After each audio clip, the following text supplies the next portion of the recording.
Bonjour à toutes et à tous et bienvenue dans cette nouvelle vidéo. Aujourd'hui, je suis ravie de vous retrouver pour vous présenter mes trouvailles au Salon du Livre. Donc le Salon du Livre est revenu dans ma ville et j'ai un peu craqué parce que j'ai eu la chance de pouvoir parler avec les différents éditeurs de ces ouvrages. Donc j'ai voulu les encourager, encourager certains auteurs aussi et autrices. Donc voilà, je vous propose qu'on commence tout de suite avec mes petites trouvailles. Donc premièrement, je suis tombée sur les éditions l'Asiatech Littérature, donc qui est une maison d'édition qui se concentre sur l'Asie, que je ne vois pas en librairie d'habitude, et donc je lui ai pris plusieurs ouvrages. Donc on va commencer par le plus petit. Donc j'ai acheté Sur le balcon de Ren Xiaowen. Donc c'est une novella. Et en fait, de quoi ça parle? Donc déjà, j'aime beaucoup l'objet livre, qui est un peu différent au niveau du format de ce qu'on voit habituellement. Tout petit, et en fait, ça parle du vieux Shanghai, où un immeuble, enfin, où les personnes sont expropriées pour créer un tout nouveau complexe d'habitation. Et du coup, en fait, il y a une sorte de huis clos entre le chef de ces opérations et un homme qui va se faire expulser. Donc voilà, j'ai hâte de le lire, il a l'air vraiment bien. C'était très agréable de parler avec l'éditeur qui est vraiment passionné par ce qu'il fait. Donc si vous êtes sur Paris, il a une librairie sur Paris et il est passionné par ses livres. Donc c'est vraiment très très agréable de discuter avec lui. Du coup, il m'a aussi conseillé donc de Fang Fang. J'ai déjà lu un livre d'elle, mais le titre m'échappe. Donc prix de la littérature asiatique Émile Cuimet 2020. Il s'agit de Funérailles molles qui parle en fait, c'est un ouvrage transgénérationnel qui parle des horreurs du grand bond en avant. Donc voilà, je n'en sais pas plus, il a l'air magnifique. Je ne le lis pas pour l'instant parce que j'ai envie de lire des choses un peu joyeuses, mais clairement, apparemment, c'est un très très grand ouvrage. D'ailleurs, Fang Fang ne vit plus en Chine parce que cet ouvrage a été très décrit en Chine et a vite été censuré. Donc voilà. Ensuite, troisième ouvrage que j'ai acheté toujours chez l'Asiatech Littérature. Il s'agit d'Histoire de Dame Pak, un roman coréen du XVIIIe siècle qui en fait a pour toile de fond la Corée de la première moitié du XVIIe, qui est en ce moment sous l'invasion mandchoue. Et Dame Pak, c'est un roman féministe en fait et d'aventure de cette Dame Pak. L'auteur est anonyme, comme c'est le cas de la plupart des romans publiés à cette époque, mais peut-être qu'il a été écrit par une femme. Donc voilà, et c'est considéré comme un classique dans la Corée du Nord et dans la Corée du Sud. Donc voilà, j'avais très très très envie de le lire. Ce qui est assez chouette, c'est qu'en fait vous avez donc le récit traduit par Marc Orange. Mais en fait, regardez, à la fin vous avez tout le texte en coréen ancien. Donc c'est vraiment super, c'est très intéressant et j'ai hâte en fait de le découvrir et je vais pas tarder à le découvrir. Ensuite, il y a, comme chaque année, une sorte je vais aller très vite sur ces ouvrages-là, mais en fait, vous avez une sorte de, de foire aux livres en anglais avec des livres vraiment pas chers. Par exemple, j'ai trouvé cet ouvrage The Kingdom of Women, Life, Love and Death in China's Hidden Mountain de Chu Wei-hong pour 5 euros. En fait, c'est un ouvrage hardback d'excellente qualité qui parle justement de cette société matriarcale en Chine. Donc j'ai hâte de le lire. J'ai aussi trouvé de Hiromi Kawakami, The Nakanook Thrift Shop. Je ne sais pas du tout de quoi ça parle, mais j'ai beaucoup aimé son premier roman. Et pareil, je ne sais pas de quoi ça parle. 20 Fragments of a Ravenous Youth de Xiaolu Guo. Très hâte de le lire, qui coûte à 2 euros. Et le dernier, White Lies, Race and the Myth of Whiteness, aussi à 2 euros de Maurice Berger. donc sur le mythe du racisme anti-blanc. Donc voilà, vu les prix, je ne me suis pas privée. Donc je vous avoue que je me souviens plus trop des résumés, mais je les découvrirai en temps voulu. Vu les prix, je n'allais pas m'en priver. Ensuite, aux éditions Zoé, qui sont des éditions que j'aime beaucoup et que je vous encourage à découvrir, j'ai acheté Théoda de S. Corinna Billet, parce que je vous prépare découvrir la littérature suisse. Et donc, ça parle de Marceline qui raconte la vie d'un village paysan entre plaine et montagne, et comment, en épousant son frère aîné, Théoda va rentrer dans cette petite communauté fermée. Théoda a été publiée en 1944, donc c'est une des premières autrices suisses reconnues. Donc j'ai très envie de lire du Corinna Billet et j'ai très envie de découvrir Théoda très bientôt. Ensuite, j'ai découvert une autre maison d'édition qui en fait... c'est un collectif de maisons d'édition sur les littératures d'ailleurs, et donc la maison d'édition que je vous ai présentée juste avant, l'Asiatech, fait partie de ce collectif, et la maison d'édition Transboréal fait aussi partie de ce collectif. Donc si vous êtes parisien et que vous avez de la chance, vous avez aussi une bibliothèque, enfin une librairie à Paris, Transboréal. Donc là aussi j'ai demandé des récits de femmes, parce que ça m'intéressait de soutenir cette librairie maison d'édition, mais par le biais d'histoires de femmes dans le monde, parce que vous savez que c'est une de mes passions.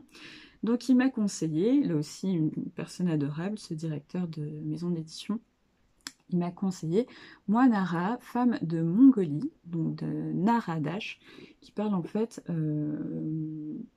de la Mongolie, de sa vie en tant que femme mongolienne. Donc ça a l'air passionnant, j'ai vraiment hâte de le lire.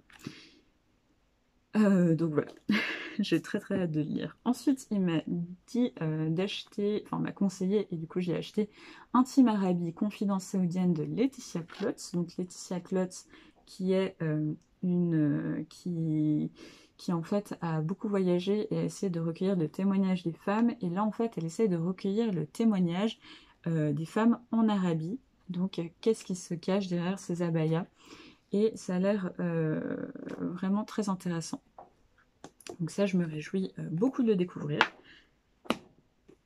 Et enfin, j'ai dû choisir parmi plusieurs écrits de Géraldine Dunbar, parce qu'elle en a écrit plusieurs pour Transboréal. Mais là, j'avais très envie de lire Seul sur le transsibérien. Donc le transsibérien, c'est quelque chose que j'aimerais faire une fois dans ma vie. Évidemment, pas dans l'immédiat, mais plus tard. De Moscou à Vladivostok. Et en fait, Géraldine Dunbar, par le biais du transsibérien, elle va voyager dans les 3 classes, donc la première, la deuxième et la troisième classe, et va rencontrer des gens russes dans ce train, russes et d'autres pays, et elle va discuter avec eux et tirer des petits récits de vie. Donc ça a l'air très intéressant, j'ai très envie de le découvrir. Donc voilà, je sais pas, parmi les trois, en fait, les trois m'attirent beaucoup, donc je sais pas par lequel commencer, ils me donnent tous beaucoup trop envie, mais voilà, c'est une très belle maison d'édition que je vous invite fortement à découvrir, tout comme l'Asiatech. Ils ont des sites internet, vraiment allez voir, parce qu'il y a beaucoup de pépites, et je me suis vraiment restreinte à 3 livres par maison d'édition, parce que je ne peux pas, pour des raisons financières, acheter tout leur catalogue, mais clairement je vais les surveiller sur internet parce que ils me font très envie. Ensuite, j'ai acheté, pour les personnes qui connaissent la chaîne Links Off, donc c'est la chaîne de Links the Sun pour les personnes qui ont mon grand âge et qui ont connu internet au début, notamment YouTube à ses débuts, et donc Links the Sun faisait des chroniques assez célèbres qui s'appelaient Le Point Culture, et je crois qu'il fait toujours d'ailleurs, mais je ne suis plus. Mais il s'est lancé dans une chaîne de critique littéraire qui est très intéressante parce que Links a arrêté la lecture pendant un long moment. Mais il a toujours des critiques très intéressantes, je ne suis pas toujours d'accord avec lui, mais ça vaut le coup de regarder. Je trouve que c'est les critiques littéraires qui sont les plus creusées et les mieux préparées en fait de tout le booktube. Ce qui est assez amusant parce que Links n'est pas du tout booktubeur de base, donc c'est sur sa chaîne secondaire et au final je les regarde toutes avec un très très grand intérêt et je vous les conseille fortement. Ce qui est particulièrement intéressant avec Lynx, c'est que du coup, enfin Alexis, mais bon, moi j'arrive pas, je l'appelle Lynx, c'est il fait beaucoup d'efforts sur le féminisme, sur comment s'éduquer par rapport à ça, sur l'antiracisme, et il donne sa chance aux écrits auto-édités, et notamment à une autrice suisse, donc Sarah Schneider, Les Enfants d'Aliel, le tome 1, Le Grand Réveil. Il a adoré cette série et j'avais très envie de le découvrir parce que c'est une autrice suisse, donc c'est aux éditions Le Chien qui pense. Donc j'avais très envie de découvrir. Donc il y a une autre couverture, mais elle a changé récemment les couvertures. Et en fait, je savais pas du tout que Sarah Schneider allait venir. Je me suis dit que j'allais finir par la croiser à une fête plus ou moins de village quelque part en Suisse, parce que je pense qu'elle fait tous les événements où elle peut vendre ses livres. Et en fait, ça trottait dans ma tête, mais je n'ai jamais sauté le pas. Et en fait, elle était là. Et en fait, j'ai juste vu Les Enfants d'Aliel sur la pancarte. Et je me suis dit, ah, mais la voici, c'était pas du tout prévu. Donc c'est un achat pas du tout prévu, encore une fois, mais qui me faisait super plaisir. J'ai pu parler avec elle, j'ai pu échanger, et c'était très sympa. Elle est vraiment très sympa. Et du coup, elle m'a fait une très jolie dédicace que je ne vous montrerai pas, mais qui me fait très plaisir. N'hésitez pas à la suivre sur son site, donc c'est www.famille-schneider.net/fantasy. Et vraiment, c'est une personne très sympathique, donc j'ai hâte de découvrir ce roman, ces 5 tomes. Et apparemment, elle m'a dit que si vous vouliez acheter les 5 tomes ou quelques tomes d'un coup, elle fait toujours une petite réduction. Donc voilà, n'hésitez pas. Allez la soutenir si c'est quelque chose qui vous intéresse. Donc c'est une histoire de fantasy. Voilà, de fantasy, je vous en dirai pas plus, mais apparemment c'est très bien, donc très hâte. Ensuite, dans les surprises incroyables de ce salon du livre, il y a ce livre-ci. Donc vous savez que j'aime beaucoup les éditions Zulma et j'avais 13 ans, et que j'aime de plus en plus la littérature africaine. J'avais très envie de découvrir Abdelaziz Baraka Sakine, qui est ce très bel homme ici. Il est encore plus beau en vrai, donc voilà, comme ça vous savez. Et en fait, j'avais ce livre, La princesse de Zanzibar, dans un coin de ma tête, mais tous ces livres publiés aux éditions Zulma, j'avais toutes très envie de les découvrir. Donc, il s'est traduit de l'arabe soudanais par Xavier Luffin. Et donc, Abdelaziz Baraka Sakine a écrit d'autres ouvrages, notamment Le Messie du Darfour et Les Django. Donc, j'avais envie d'en lire au moins un des trois, et celui-ci, La princesse de Zanzibar, par son titre, par ce qu'il raconte, et par cette couverture magnifique, me faisait particulièrement de l'œil. Je n'avais pas regardé les intervenants qui venaient, et je suis allée un jour au salon du livre, et qui est-ce que j'ai vu signer des ouvrages? Lui. Donc il était en train de préparer ses affaires en fait pour partir, il avait fini, et du coup j'ai couru très vite prendre un des livres. Je lui ai dit please, just, il ne parle pas français, faites-moi un autographe, j'ai vraiment très envie de découvrir vos livres.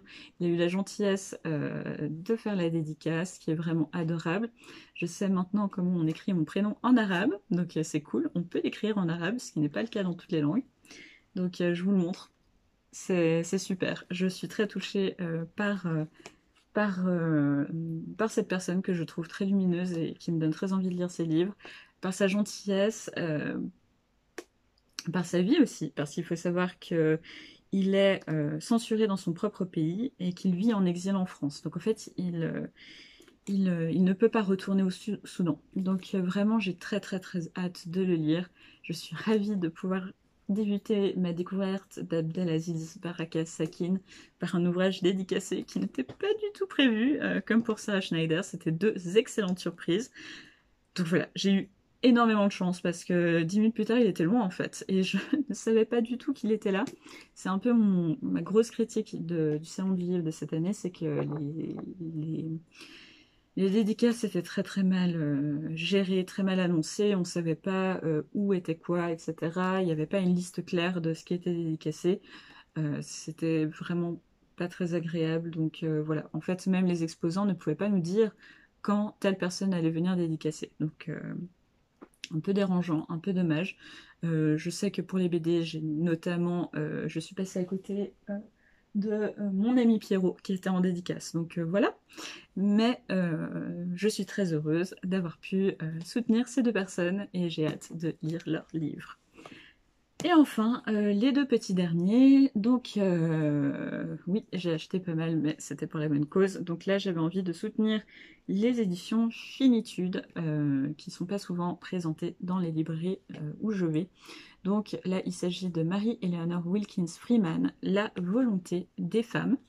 Donc, il s'agit d'une autrice du 19e siècle américaine qui est très féministe et dont l'œuvre est complètement oubliée dans le monde francophone.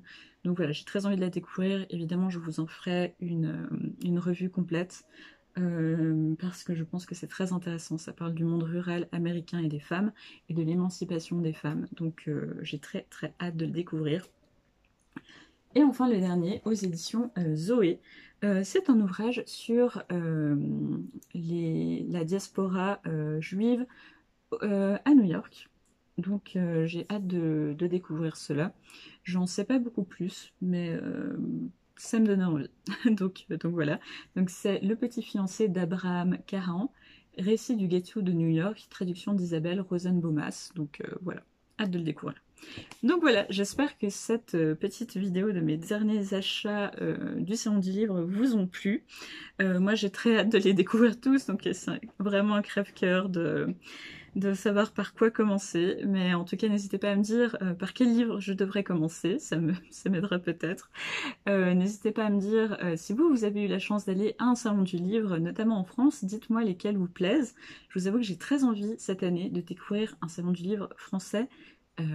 Évidemment, j'ai très envie d'aller un jour à celui de Paris, mais c'est toujours compliqué, ça tombe toujours dans les mauvaises dates. Mais si vous en connaissez qui sont bien, qui vont bientôt arriver, ou qui sont déjà passés, mais qui sont pour vous des indispensables, n'hésitez pas à me le dire. Je trouve vraiment génial de pouvoir parler avec les autrices et auteurs. Et j'ai très envie de découvrir ça. Donc que vous soyez en France, en Belgique, en Suisse, dans n'importe quel pays francophone, bon le Canada malheureusement ce ne sera pas pour cette année, mais n'hésitez pas à me le dire, ce serait vraiment super chouette et j'ai très très envie de pouvoir voir ça. Je sais aussi qu'il y a des salons du livre spécialisés en fantasy, n'hésitez pas à me le dire aussi. Si vous connaissez des salons du livre spécialisés en littérature du monde, ça m'intéresserait mais très très très fortement. Aussi des salons du livre spécialisés en littérature féministe, là aussi, ou des salons du livre spécialisés dans les petites maisons d'édition comme Zulma, comme l'Asiathèque, etc. Là aussi, très très très intéressée. Donc voilà, n'hésitez pas à me le dire. Moi, je vous remercie d'avoir regardé cette vidéo jusqu'au bout. N'hésitez pas à vous abonner et à laisser un pouce en l'air. Ça soutient mon travail et ça me donne envie de continuer cette chaîne. Donc vraiment, n'hésitez pas. Et je vous retrouve très prochainement pour une prochaine vidéo. Ciao!